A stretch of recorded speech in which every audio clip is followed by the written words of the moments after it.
আলহামদুলিল্লাহ, আমি মোহাম্মদ হাবিবুর রহমান ভূঁইয়া রাকিব ২৭তম বিসিএস এর প্রথম ফলাফলে উত্তীর্ণ এবং বঞ্চিতদের প্রধান সমন্বয়ক হিসাবে আজ বর্তমান সরকারের কাছে আবেদন জানাই এদেশের ছাত্র জনতা এবং শত শত শহীদদের রক্তের বিনিময়ে যে নতুন স্বাধীন বাংলাদেশ নামক রাষ্ট্রটি পেয়েছি সেটির যথাযথ ব্যবহার করে আমাদেরকে নতুন স্বাধীন বাংলাদেশের সেবা করার জন্য দ্রুততম সময়ের মধ্যে নিয়োগ দেওয়ার জন্য আবেদন করছি।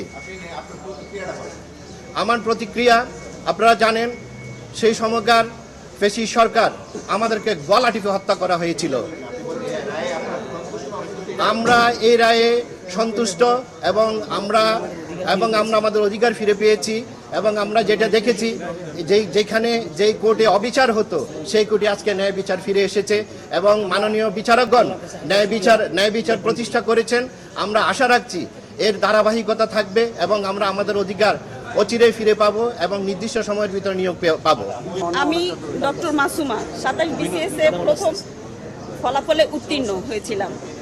আমি আজকে এই আইনের যে কাঠগড়ায় দাঁড়িয়ে ১৬টি বছর আমরা ডোর টু ডোর ১৮ বছর ডোর টু ডোর হেঁটেছি।